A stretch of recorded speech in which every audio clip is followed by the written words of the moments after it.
Hello, Daniel. Oh, muted.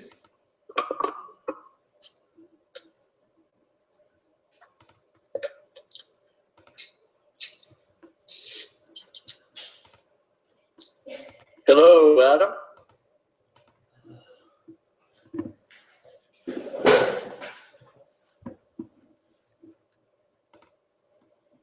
Hey, Adam, you need to connect to the audio portion of it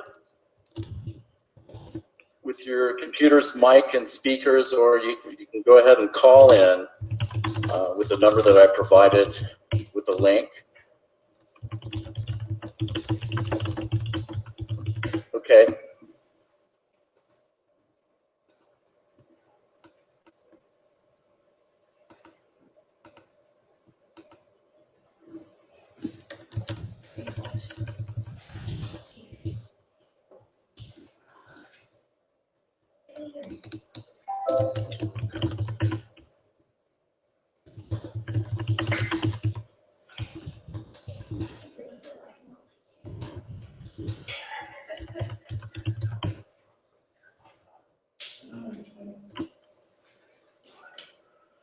Did you try clicking on the microphone icon itself?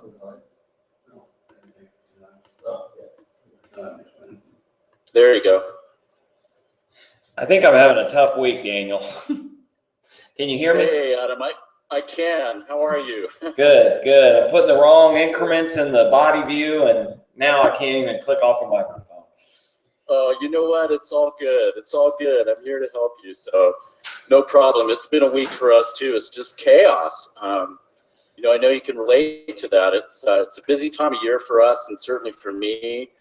But you know, glad to get you guys on track and review a few things. Can you see my screen? Okay. I can see it perfect. Just to let you know who else we have here. We have Brandon, Ben, and Kendra. They're all the other fitness professionals, and we also have the owner of the company, Tony, is with us today too. Outstanding. Hi guys, how's everybody doing? Good, right? Good. Good. All right. So, you know, if you're ready, I'll just go ahead and jump into this. I'm sure at some point I'll make you presenter. We can look at some of your data and you know, just talk about what you guys have going on. Has everybody played with it at least? Oh yeah, we've used it extensively in our assessment process with clients, but you know, this is kind of not the entire team has met you, and this is kind of like a sharpening up sort of in service for us. So we just want to kind of pick your brain a little bit, and obviously let you. There it is. Hey, we're pretty casual here, as you can see. Yeah. Hey, well, you know what? We're all we all wear sweatpants and t-shirts every day, man. That's it. It's a beautiful thing, right? Okay. Sounds good. So, you know, a couple of things that I want to review initially. And if you think back to creating a client profile, when you're entering their data and you get to the athletic type settings, y'all remember that or familiar with that? Yeah. Yes. So we've got non-athletic, athletic, and elite. So I want to clarify any misconceptions or concerns about that. We get a lot of questions about that. And at the end of the day, those settings are only your visual assessment of the client's abdominal fat, okay? When you're looking at them, all right? So if they look really bad to you in the waist only, then you're going to set them at non-athletic. On the opposite of that is elite, okay? And this is where when abdominal measurements are taken, some folks have problems with it, because elite individuals, male or female, by and large, they're probably less than 10 millimeters in the abdomen when you take a measurement. Everybody understand that?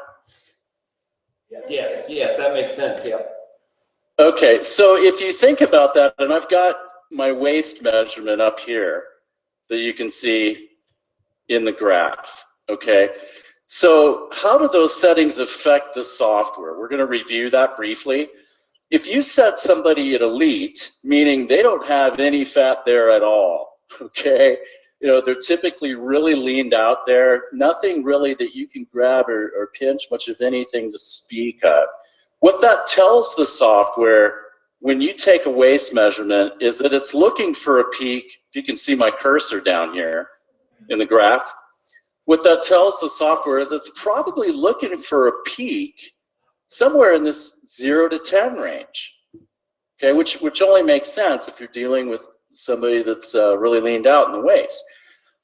Conversely, athletic is telling the software, hey, I'm looking for a peak further down this depth scale. And then, of course, non-athletic even further down. So in my case, you know, I'm athletic because I can certainly pinch an inch, so to speak, okay? And so the software, you know, did a nice job of picking this out, okay? Picked out the appropriate peak. We do notice that there's a couple of peaks prior to this, you know, strong, significant one here. So a lot of things that happen is that sometimes the signal can fluctuate, and particularly with larger folks, okay? You probably have already encountered that, I would suspect, right? Yes. Okay. Yeah. So you can get, you know, signal fluctuation. The reason that is if you think about this device, it's sending a beam of ultrasound, if you will, through that tissue. And if you've got a really large client, you can imagine it's kind of struggling to get through all that tissue, okay? But nevertheless, the signal is going to read true no matter what. The signal is what it is. So ultimately for you guys, and this will apply with really any measurement, but the waist is it's a problematic area, it seems. But it's imperative to really look at this graph and understand it. So I'm going to discuss that in a little bit more depth, but I want to ask, is everybody comfortable with athletic types and how it affects the software? Yep. And Daniel, okay. I'll just to preface and letting you know, the materials you had sent us, I think it was last year, the PDF on the abdominal, the review on the abdomen, and the tutorials on YouTube. I have shared that with the rest of the Fit Pros. Awesome. So we've been able to review that stuff too. So okay, give you an idea of our knowledge base. Good deal. Yeah, and you know, I apologize if some of this is redundant, guys. Just stop me. You know, stop me cold. Won't take offense to that. So if it is, let me know. That's great that you watch the videos because, you know, again, the athletic types are just a predictor of sorts. At the end of the day, it really boils down to analyzing this graph. So, for example,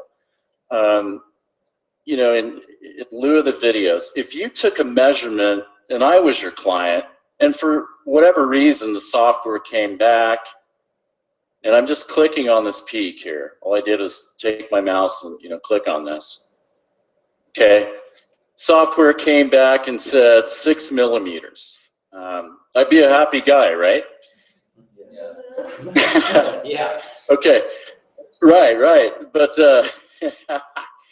but point in case, if you think about really these readings that we get, these values, I should say, 6 millimeters is obviously, you know, inside the body. If we doubled any of these values, that's really going to give you kind of the size of the fold if you were to kind of grab or pinch at it, okay? So we know, getting back to the video, sorry you guys had to suffer through the videos. Oh, it's good stuff. But yeah, it's pretty good. We've had, overall, it's been pretty positive feedback, which is good to know. But, you know, I always use 25 millimeters as a reference. What that means is that's an inch inside the body. Okay, outside the body, it's really a 2-inch fold of fat, very similar to calipers in that regard. So some common sense kind of factors into your analysis when you're thinking about your client. So if I was your client, you'd say, wait a second, you know, Daniel's got quite a bit more fat there. It only makes sense that it would be this peak here, okay? Because as you'll see, you know, I can definitely grab a pretty significant fold. Are we all on the same page with that? You think? Yes. Feeling good about that? Yes. Okay, because a lot of times what happens is, you know, you typeset somebody as athletic, okay, and they're really pretty leaned out. I've done it, you know, we get in a hurry, and that's fine. And so what'll happen is oftentimes what the software will do, it'll actually read the boundary between the end of the rectus abdominis muscle and the abdominal wall. Okay, and it'll give you something crazy that looks like this, or something, you know, similar. Okay, and you would know right off the bat that, hey, if we doubled 36.2, that's a really large chunk of fat there. Okay, so, you know, again, it's up to you guys to kind of analyze the graph, and then you can always override the system if necessary. Okay, that's really important. You can look at these other measurements, and you know, typically what we're looking for is the first, you know, significant spike with the ultrasound. We can see that here in the chest. Same thing with the thigh. So I'll open it up for questions about measuring, and then we'll talk about technique to make sure you're dialed in on that too. Any questions? I have a question. I can't hear me. Can you hear me? Yep. Are you Kendra? I am Kendra. Wow. I'm a mind reader. Oh yes, you're good. Referring to what you were just speaking about, most of our clientele, I would say, is not athletic, and usually when we type in that body type, it's sedentary. And I haven't thought to go back after I've plugged that in, let's say after someone makes a significant weight change, to go back and change that to athletic. Do you think that that's pretty important when it comes to the scans? Not really. I mean, you could, because again, ultimately, if you're analyzing the graph correctly, the settings are really a moot point. Okay. Right? Yeah. You could certainly do that. Do you know how to do that? I'm not sure that I do from starting the client. Yeah, I can show you how to do that real quick. Okay. If you go into BodyView, up here at the top left, if my mouse will work here, Okay. you're going to notice you can't see it because 9 times out of 10, your taskbar is going to be covering a preferences button down here. Okay, sure. So yeah, what you want to do is right-click in your taskbar if you want to make a mental note. Okay. And select properties, and then what you can do is check the auto hide taskbar and apply. Okay. Yeah, and then that's going to reveal the preferences button. When you're inside the profile, you'll select that, and then you'll go to this client's profile tab, and then that's where you can change the athletic type. Okay, gotcha. Yeah, and yeah, you can certainly do that. If you're analyzing the graph, you really don't need to, but it does help the software in terms of the predictive aspect of it. Good question. Okay, thank you. Okay. That definitely helped. Absolutely. I do have another question offhand. Sure. So when you're using the scan feature, the right tab on the top corner, when you're using the live scan, if, let's say, you're taking an abdominal scan and the scan is not a straight line, so it's got some really sharp peaks and dips down pretty low. When you're drawing your box, if you draw it to the left-hand side, it could be 5 to 10 millimeters higher or lower from the other side of the scan. So do you think it's beneficial to keep it to one side if there is a big shift in that line? Yeah, and I'll go ahead and take one on myself, and then we can look at some of the scans that you guys have done.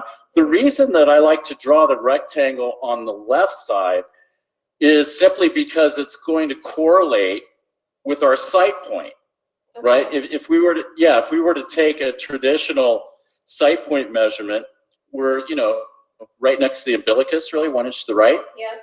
And so we want to be able to draw the rectangle to correspond with the left side of the image, because over on the right, as you're kind of sliding that device towards the right side, we're looking at obliques or transverse abdominis.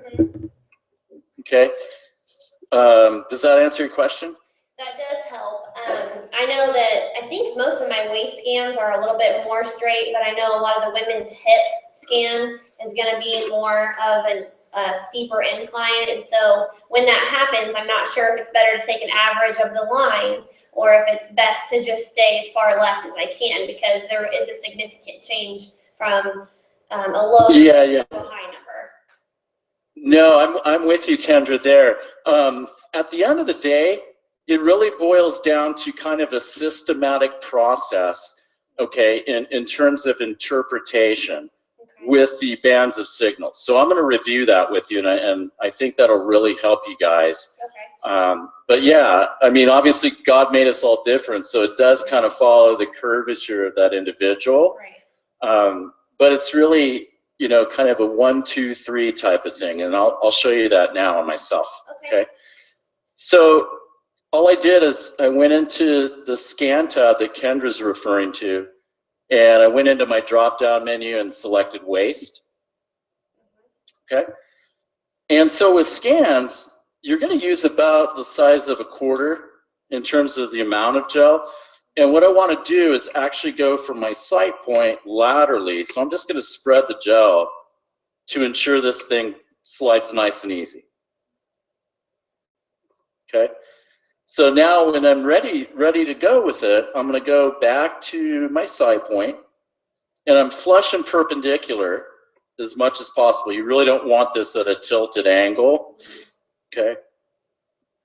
And we'll press the button, and really it's just a slow fluid drag in one direction. Okay. Takes about 6 seconds, I would say, in most cases. And then that's going to give us an image here. Now, one thing I'll show you is, Kendra, I don't know if you guys have been playing with the intensity much. I normally don't offhand. Okay, here's the thing, and we'll get back to the interpretation here, but the intensity controls how dominant these white signals will appear within the image, okay? So people that are large, right, I tend to turn it down to about 160, 165. Putting my ego aside, I'm not large. So, for people that are relatively fit, you can roll with about 180 on this, okay? Does that make sense? Yeah, it does. All right, good deal. So I'm going to repeat it and show you the difference. It should actually bring out these white signals a little bit more for you.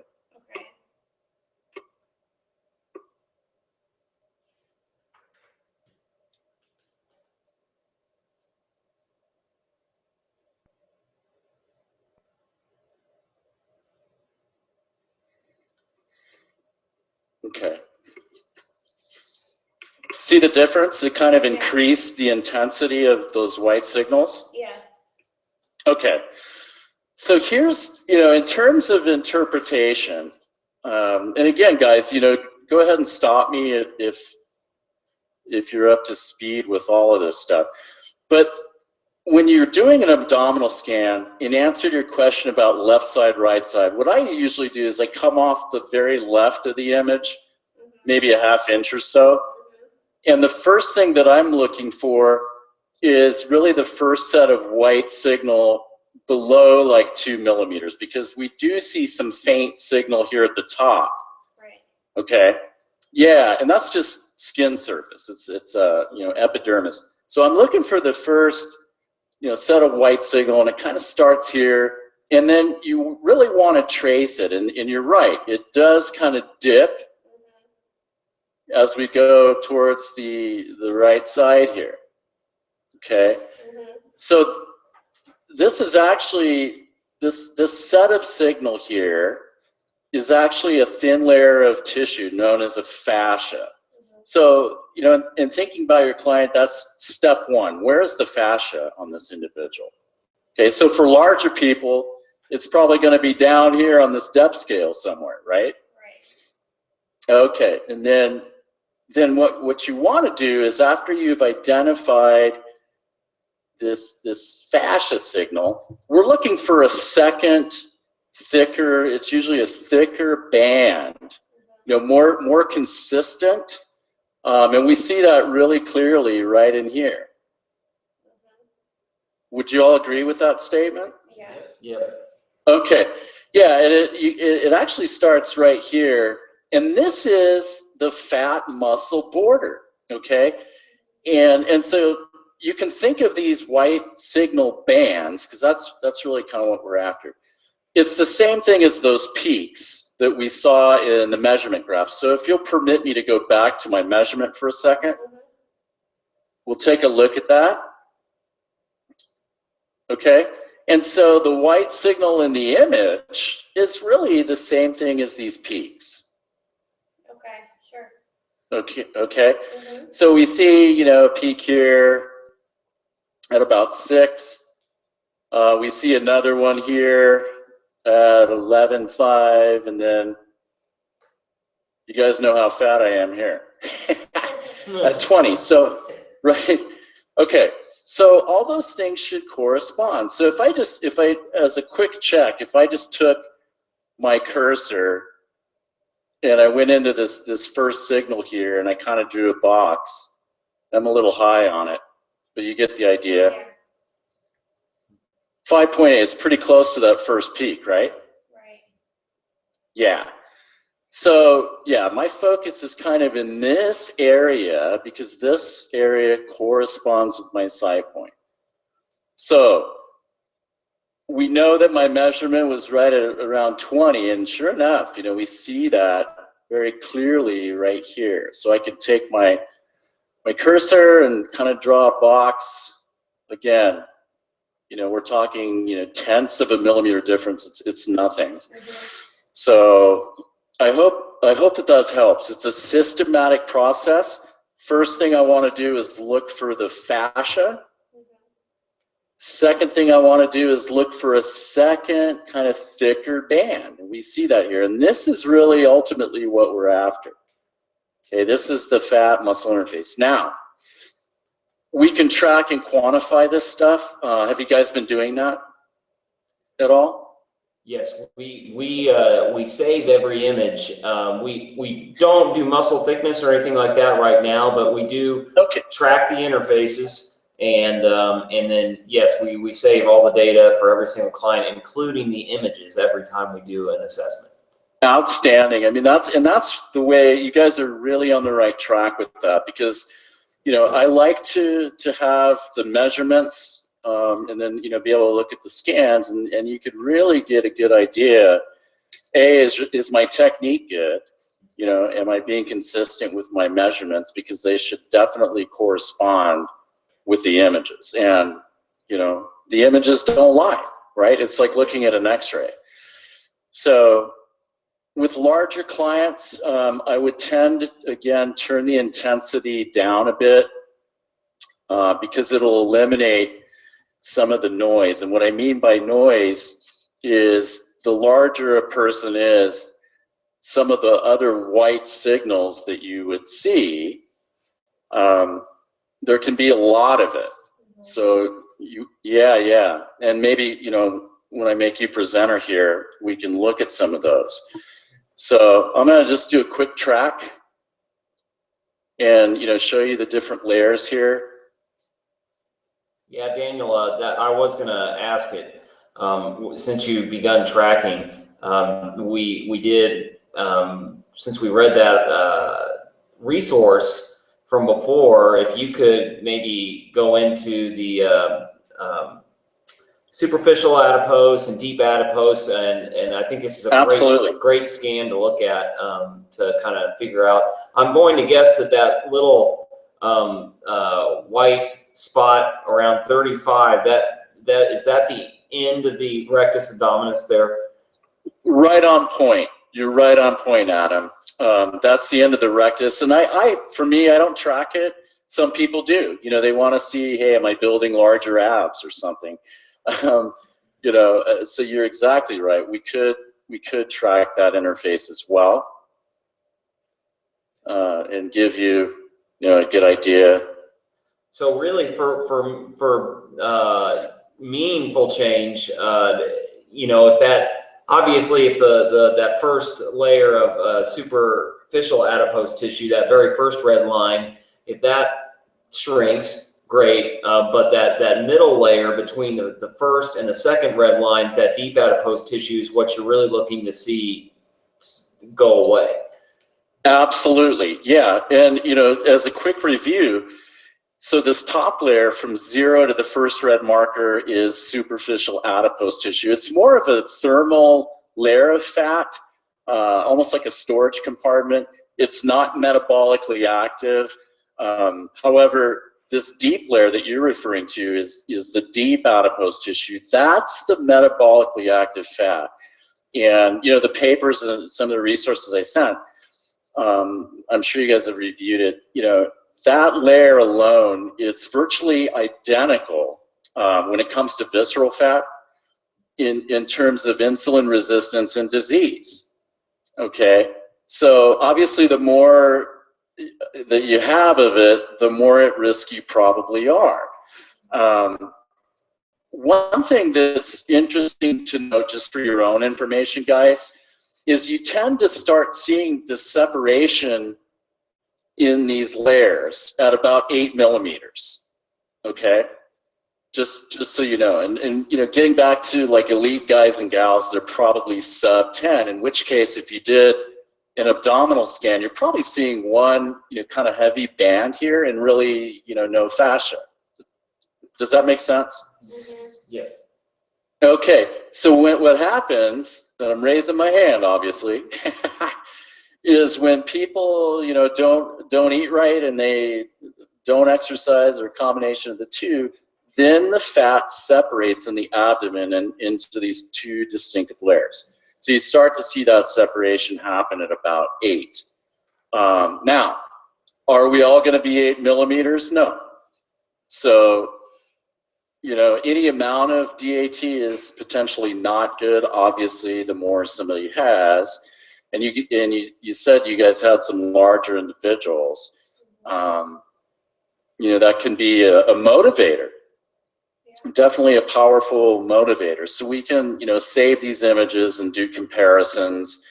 And to Adam's point, yes, if this DAT layer is beginning to reduce, that's huge. You know, it just validates everything that they're doing in terms of their diet, in terms of the hard work they're putting in, you know, with exercise or training. So. Any questions about that? And I could feel your wheels all churning out there. Big question that I had, and we can jump over and look at us as presenter. We probably have more than ample scans, or you can show us your way, whatever you want. The chest. So with males, in essence, a diagonal scan on its own. So, and because of the orientation of the pecs, we see that first layer or that interface is usually in a kind of a diagonal orientation. It's a lot like what Kendra was asking. So in a lot of times you could be talking about almost like, you know, 6 to 8 millimeters of difference between the left-hand side and the right-hand side of the scan. And with the left-hand side starting, you know, close to that mid-axillary line. So, you know, where would you draw the box, essentially? Yeah, exactly. So if you think about it, to your point, we've got the mid-axillary line, and we're really kind of right here, midway between the nipple, okay? So, you know, obviously, if we're doing an image scan of the chest, you don't have much room to work with, right? So what I always do is I take my device, find my point, and I'm just going to start the scan slightly higher and just kind of do a short little scan through it. We'll give that a shot here, and then I can demonstrate where I would track it. So let's do that.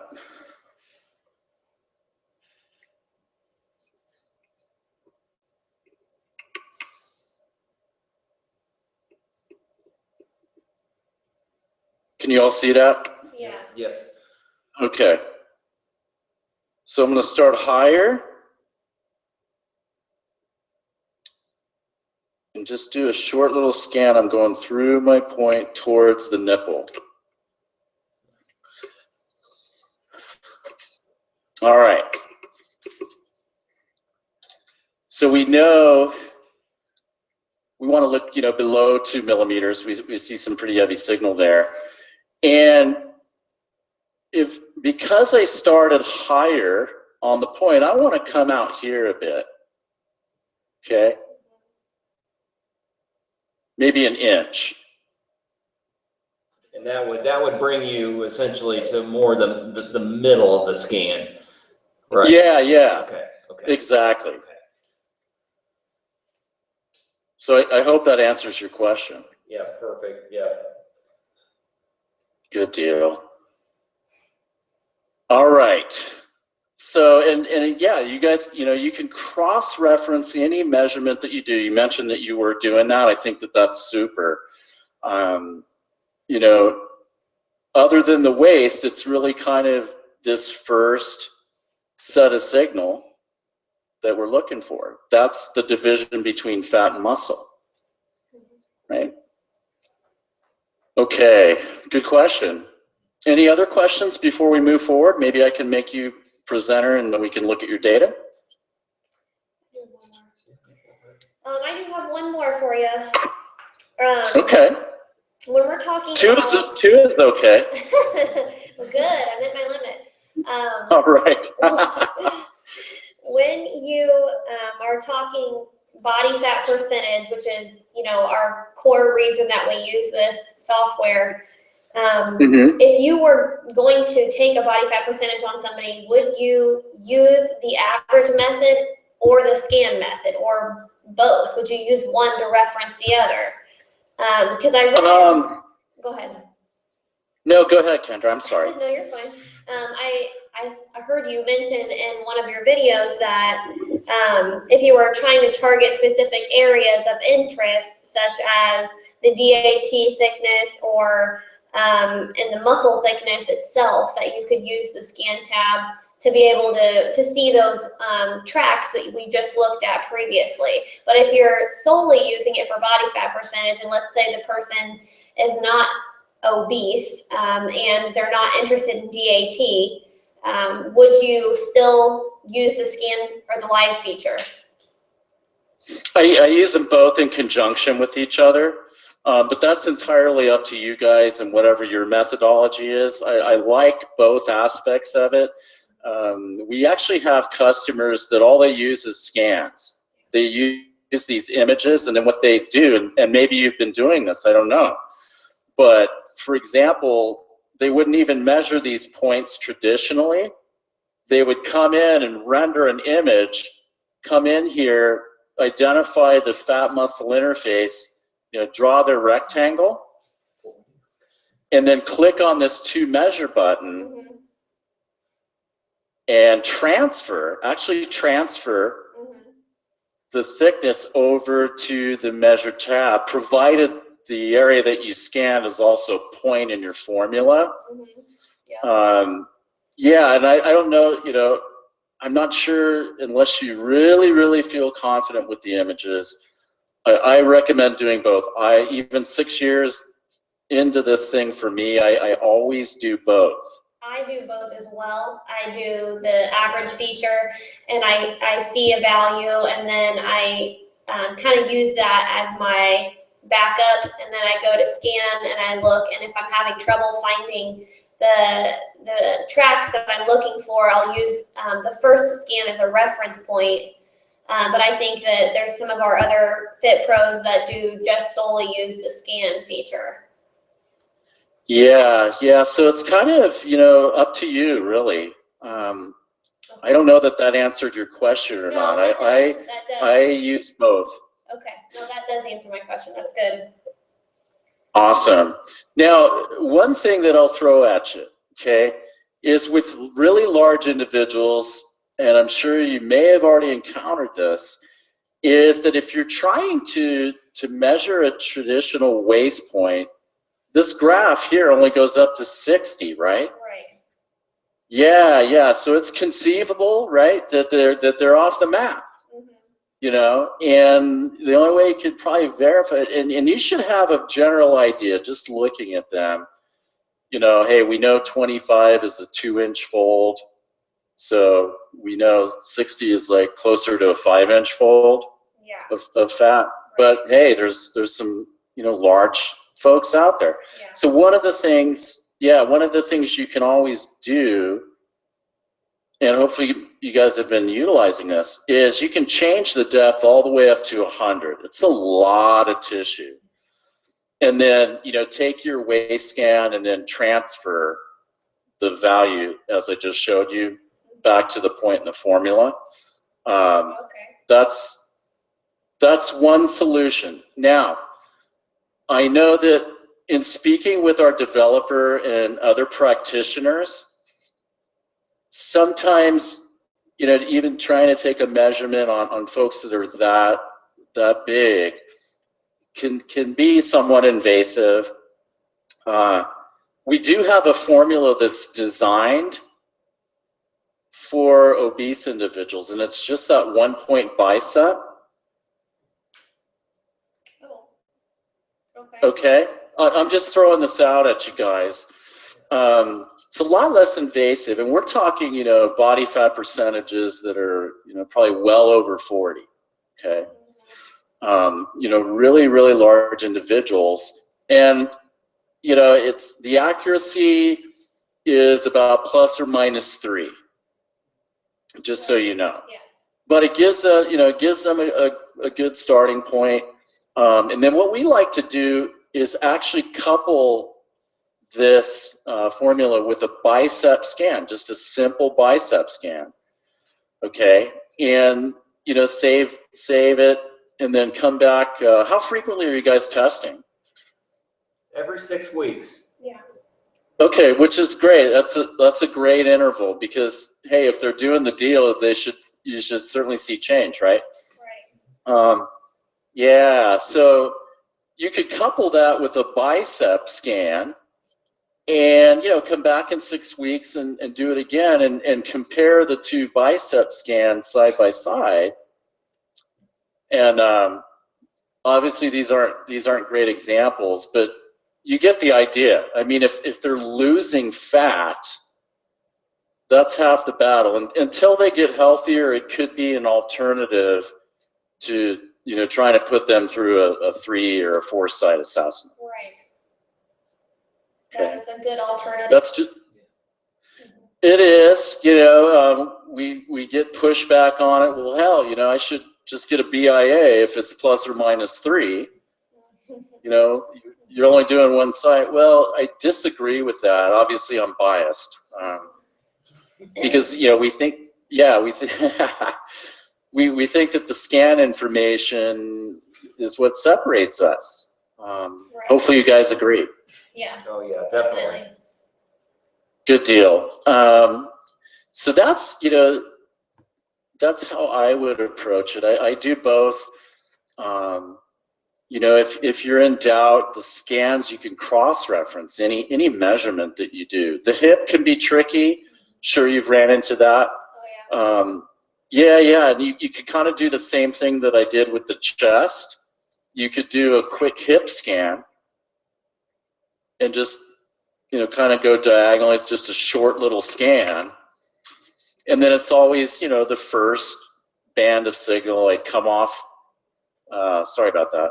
Like come off the left side, you know, a little further, as I did here with the chest. Okay. You can see, you know, it doesn't really change that dramatically until you get, you know, down here. Even if I drew my box, I just want to see this for the heck of it. Well, it changed a whole millimeter, so it does change it. Yeah, but like you said earlier, you definitely want to be more towards like the left hand, the center of the left, I guess. Left. Yeah, exactly, because that you know, again, corresponds with your sight point measurement. Okay. All right. So any questions? I'd be happy to look at your data, maybe look at a couple scans and, you know, talk about those. Or we can discuss, you know, some other things that we wanted to discuss. While you have yours open, and I think I've got a couple that we can go through on our end, but we don't currently use the scan feature for muscle area measurement or anything like that. You know, as far as we have a few clients whose goals are, you know, to increase muscle tissue and things like that. So do you have any folks that are using the software in that respect right now? And what have you seen that, you know, works best with using the software in that way? Yeah, I mean, we have a lot of them, but a lot of people are intimidated by the images, despite my best efforts. And it's people tend to overthink it, you know. But in answer to your question, yeah, a lot of people use it for that. They're interested in, hey, am I burning fat in my thigh? If that's, you know, kind of a problematic area, or a target if you're an athlete. You know, hey, I want to increase my quads so I can run faster in terms of performance, things like that. So yeah, we see a lot of that. Great. Well, I don't think we have a ton of scans, but I might have a couple here that we can pull up to see what your thoughts are. Sounds good. Let me have to do it on my end here, but I'll make you presenter. And you should see something that says show my screen here. If you want to just click on that for me. All right. Perfect. Okay, let's see here. And I tell you, you may end up looking at these, and feel free to say that's a crappy scan, Adam.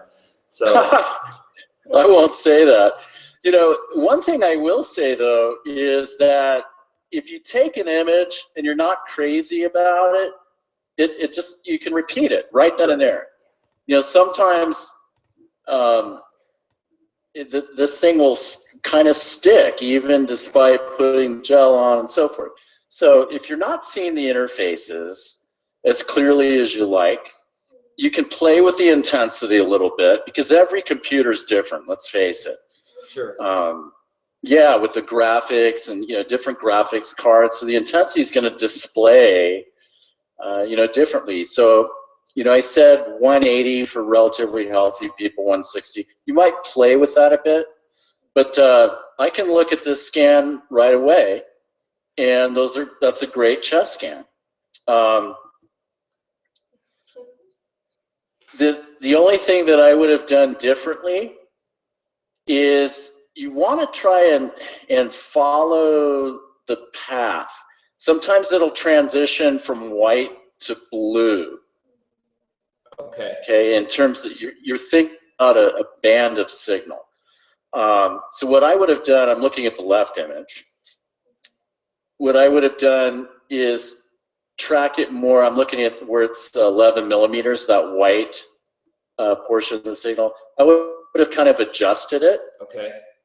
Right. Oh, so instead of coming down, swooping down here, you follow this. Yeah, exactly. Because you see where you had to have it dipping sort of at the 3/4 mark, right around 10.6. Yes. 12. Yeah, yeah. Now you're dipping into, you know, some of the intermuscular fat right there.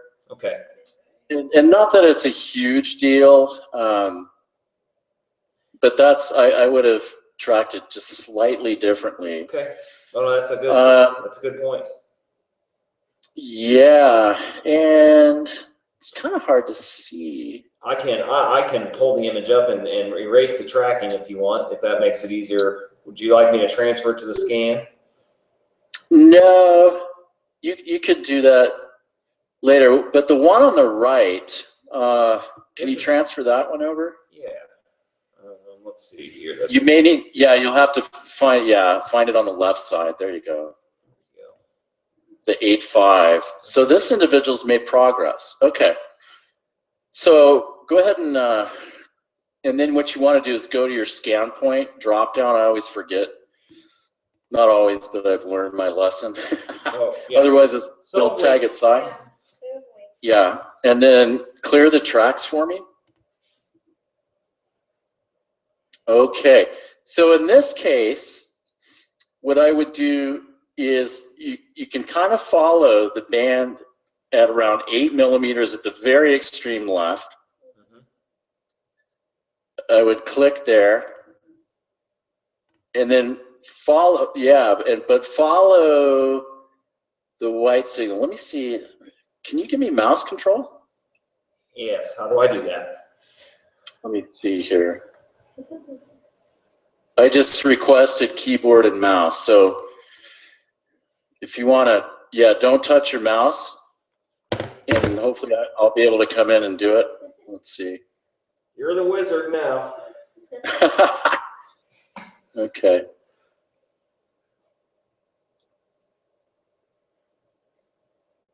You got it.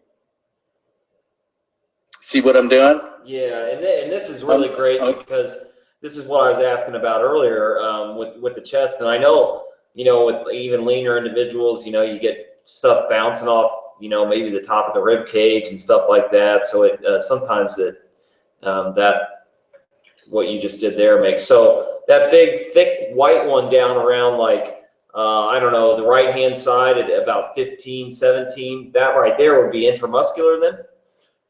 Yeah, it is. And unfortunately, we don't really know where the bone is because of the angle of this thing. You know, where is it reflecting off of? Is it the sternum? You know, what are we looking at? So with the chest scan, it's kind of hard to discern that, but you're exactly right. I would say, you know, this area right in here is intramuscular fat within that tissue. Absolutely. Okay, great. And so then we can, you know, we can go in here and resave this. And oh, okay. All right, great. Yeah.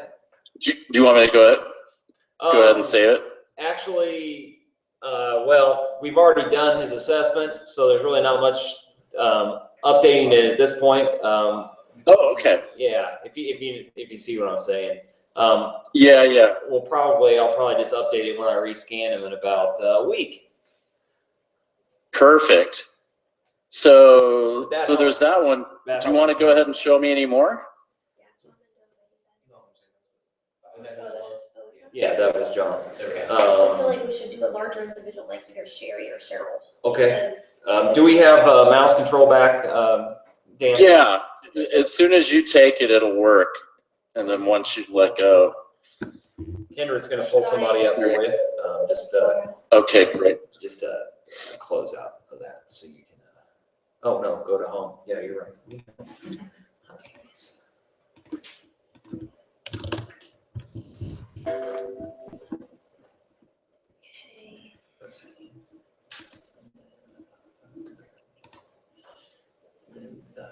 There you go. Okay, now I want to make sure that it's like her most recent. This is. Oh, so she's made progress too. This is January 8th, right? These should be your most. Okay, and this is the one before it, is that correct? October? Yeah. Just click on that. 1/9.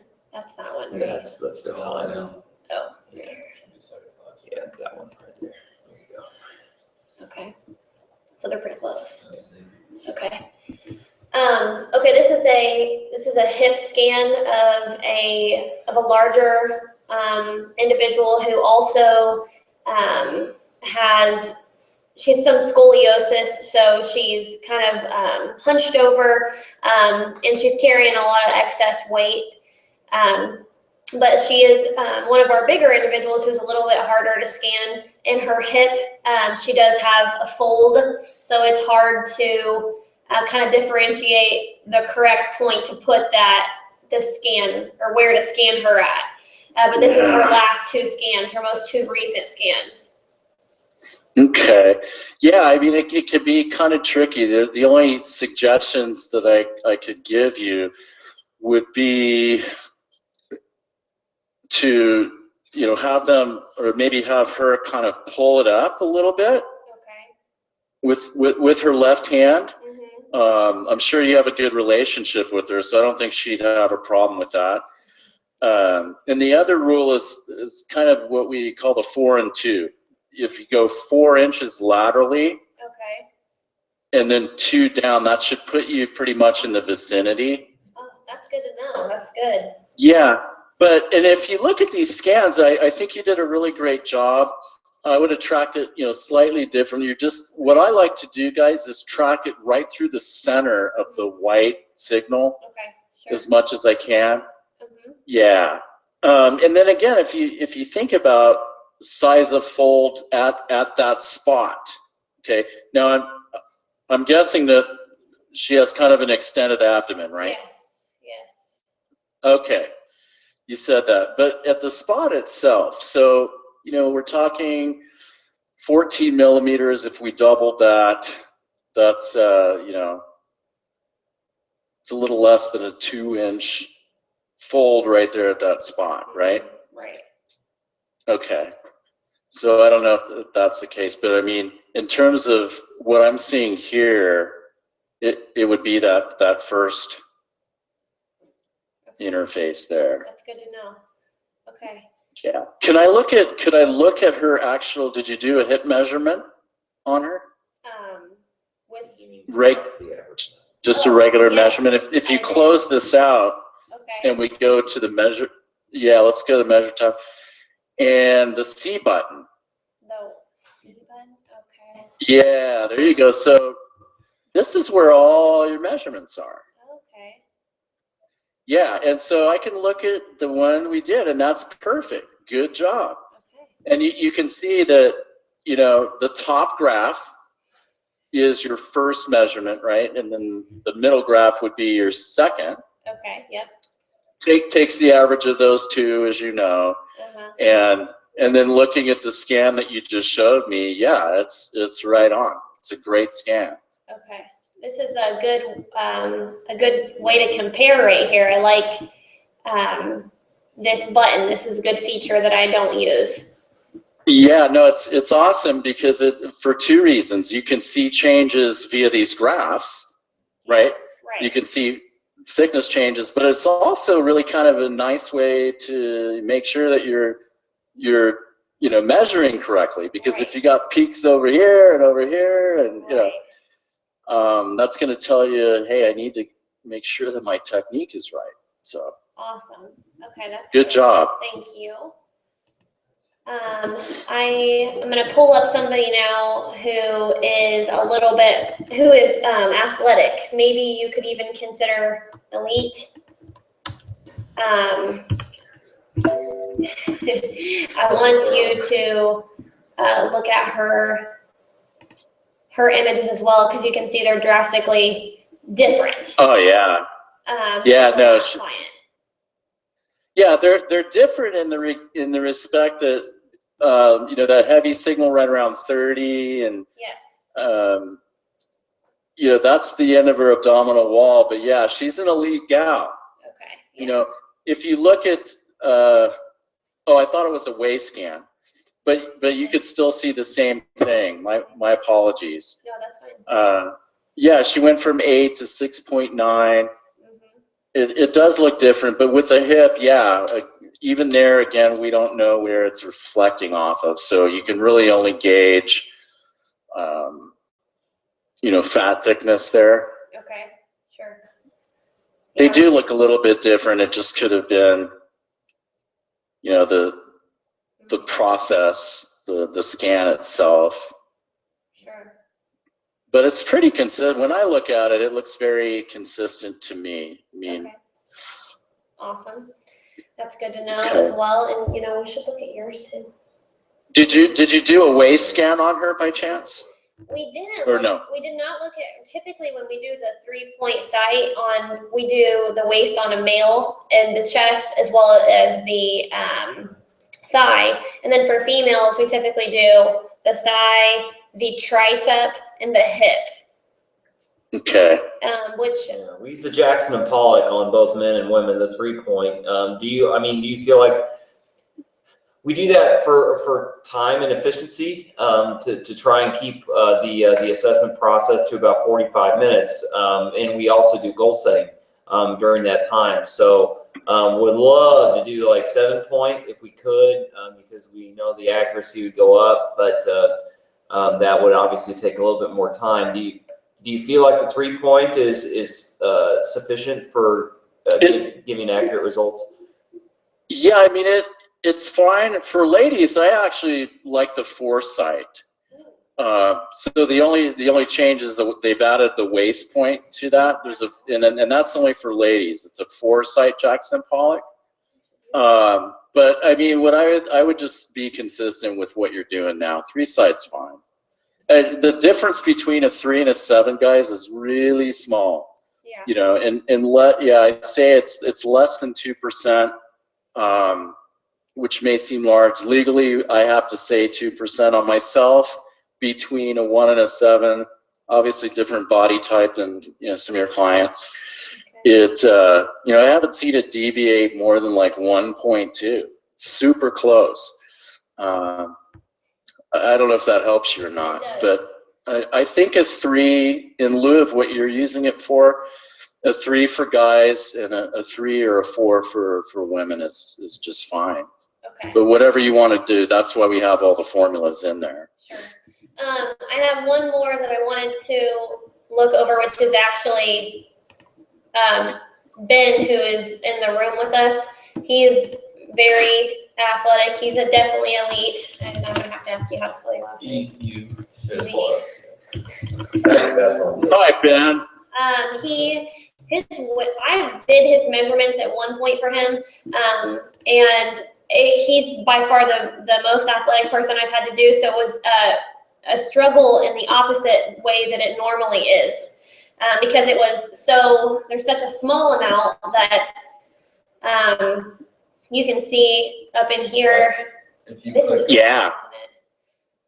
That's awesome. Congrats. This one here. I think so. Okay. You did that perfect, Kendra. Perfect. Oh, all right. Good. It's absolutely perfect. You couldn't do it any better than that. Okay, that's awesome. No waist on Ben? Or just no, chest? we do have a waist, I believe, here. Let me look and make sure this is the. Sweet. This is the waist, I believe, that I did here on the right-hand side. Okay. And this was a tough one right here. It could have been higher, because he doesn't have an inch to pinch, let's say that. Yeah, no, it's obvious. It's really obvious to me here because you see at 25 or 20 millimeters, that's the end of his rectus. And what's really kind of interesting too, kudos to Ben. If you look, yeah, I mean, if you look between where you tracked it and the muscle abdominal wall border here, Yes. you don't see hardly any white signal, any intramuscular fat within those abs there. That's really, really cool. Okay. Yeah, I believe 8% all day, all day. Good, 8%, bud. He said he believes 8% all day. That's good. That's awesome. Yeah, he was more of a challenge on the elite end for me. So I'm gonna ask anyone else if they'd like to review any others, but those were my bigger ones that I wanted to look over. Awesome. Let me give you another hint Okay. that may or may not be helpful. If you're kind of on the fence when you're creating profiles for these clients, if you're kind of on the fence between elite and athletic, and maybe I believe this is in the presentation. If it is, I apologize. You can err towards the elite side. Okay. And conversely, if you're on the fence between athletic and non, I would err towards non. Okay, gotcha. But it's really kind of night and day. Either they look bad or they're really trimmed out. Okay. Gotcha. That's good to know. Okay. Does anybody else? Yeah. You guys want to look at? Isn't it? Yeah. Good. Yeah. Okay, I think that's all of the scans that we wanted to have you check out. Awesome. Good. Well, the rest of it, I mean, if you guys seem, congratulations, you really seem pretty dialed in for the most part. The rest of it, I think if you just peruse through the software, it's self-explanatory. One thing I'll show you, if you go to trends.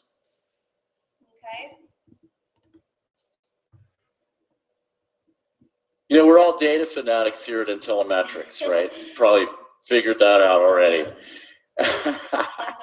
But if you go down to the show data button. Yeah, we do use this feature a lot, actually. Yeah, this is awesome, I think, because what's my client's bottom line, right? Right. And this, it's great. I see that you've got at the upper left, you've got fat mass, fat-free mass, the show changes, or the D for delta. You're showing the delta there in between assessments. It's really good to be able to have this. There's some editing capability too. If for some odd reason, you needed to change a measurement, all you would have to do is double click in the cell. Yeah, so like for example, it won't change his percentage much, but see where it says 12.4 at the waist? Yep, I see it. Yeah, just double click on it and change it to 12.3. Okay. And then navigate to an empty cell within that spreadsheet. Okay, and now, Kendra, you'll see update changes at the upper left. Update changes, okay. Yeah, and so now when you do that, what it does is it'll reconfigure, and I'm sure it didn't change his or that individual's percent much. Right. From the initial one, we just took a 10th off, but right. That's cool. But you get the idea. Yeah, I didn't know that you could edit that, so that's interesting. Yeah, because sometimes we're all human, we all make mistakes, and get in a hurry. There's been times on myself, just to give you an example, there was a time when there was a CrossFit that a CrossFit that bought our system, and they wanted me to come train him in person. It was out here where I live. And so actually they didn't purchase it. They wanted me to come in and actually assess a bunch of clients. And so we were after their business, and I agreed to it. I'm telling you, there were like 100 people back to back to back. Oh, wow. Yeah, it took like 4 hours to do. And it's good. They ended up buying a couple of units, and it all worked out well. But my point is that, you know, it's easy to make mistakes. So this is good because you can always kind of go back in here, Right. maybe click on your C button if you ever needed to double check. Yes. Fortunately, you know, I've been doing it a long time, and I didn't need to do that. But Right. Hey, Daniel, real quick, when you were in the when you were set up as presenter, I noticed your interface with the software had an extra tab on the end with an F on it. I don't. Yeah, you guys don't have that, huh? No, and I don't know if maybe it's an update to the software we haven't put through yet or something, but I'm just curious. You know, they're making fun of you for noticing that you had that extra. No. Well, let's check that out, and I can look at sending you a link that would enable that feature. So let me show you what that's all about. And let me know when you guys can see my screen. Got it. We can. Sweet. It's working. I mean, GoToMeeting can be touchy. Fortunately, you guys have a good connection. That's always key because I've got a great one, and there's times when, you know, people's connections get lost. It happens. So the F tab, this is kind of a neat little feature. Essentially what it is you've got a bunch of different fitness assessments, okay?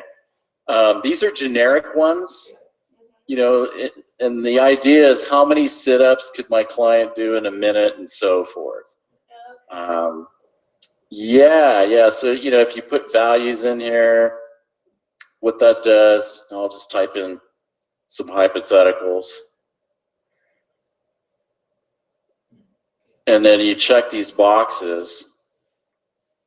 You can see at the bottom it'll throw up a histogram. Okay. Yeah, and you can look at tracking and trending. Now, this can be fully customized. You can see, you know, down here I added box squats. I'm a big squat guy, believer in squats.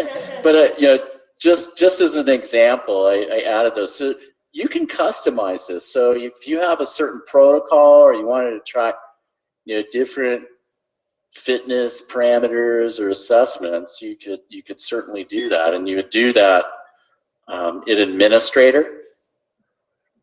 You know, I could show you that, but I'd be happy to, you know, send you a new link to the software. I'll have to check with corporate to see if there's anything else that we need to do to make that happen. That'd be great. Yeah.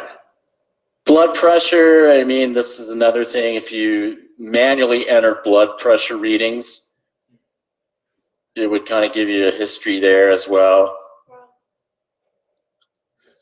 I'm just, again, I'm guessing. But it'll show that within this histogram, and then you can save this data, and it actually prints a little report out. I'll show that to you here. It's kind of it's a fitness report summary. That's neat, very neat. Mm-hmm. That's awesome. Okay, so yeah, we've added that. We had, you know, we're always trying to improve the software, right? We have a bucket list. I can tell you from a developer standpoint, any little change takes a lot of time. Yeah, and you know, my boss also writes the code for the Mac system. So he's you know, we're all busy guys, but we got a bucket list, and we're trying to, you know, cross them off as we go here. But well, it definitely is. We've had it for 2 years now, I think, and yeah, it's definitely, or a little over a year actually. So it's really upped our level of feedback to clients and giving us a lot more solidarity with our data with clients. We really like using the software. that's good to hear. Great to hear. And do they like it as well? I mean, the non-invasive factor and They need it. they like the information? Yeah. Not really, right? Yeah, The truth yeah. hurts? No. I feel like they really, some clients get super into it. You know, what's that line mean? What's that line mean? But some people, Yeah. you know, could care less. But yes, people have definitely, it's so easy to give them feedback because all the information's right there. Yeah, good. Well, that's excellent to hear. That's really all I have, guys, in terms of, you know, an additional training. Do you have any questions for me? Anything else that you're concerned about or you'd like me to cover? I think we're good, Daniel. We got some clients that are going to start rolling in here this afternoon, so we're all set. Awesome. Well, I really enjoyed it. I'll certainly look into getting you a link. The one thing, once I get the okay from them, what you're going to want to be connected to the internet when you install this version of the software the first time. And you're also going to want to have the device plugged in to the USB port. The reason is we need to add the serial number of your device to our server database. And then once it's recognized, you don't have to worry about that. Great. So just wanted to give you a heads up. Okay? Awesome. Thanks a lot, Daniel. You guys have a wonderful day. So we got Brandon, Ben, Kendra, Tony, and Adam. Thank you so much. Thank you. Thank you. We appreciate it. All right, guys. Thanks. Bye-bye now. Bye.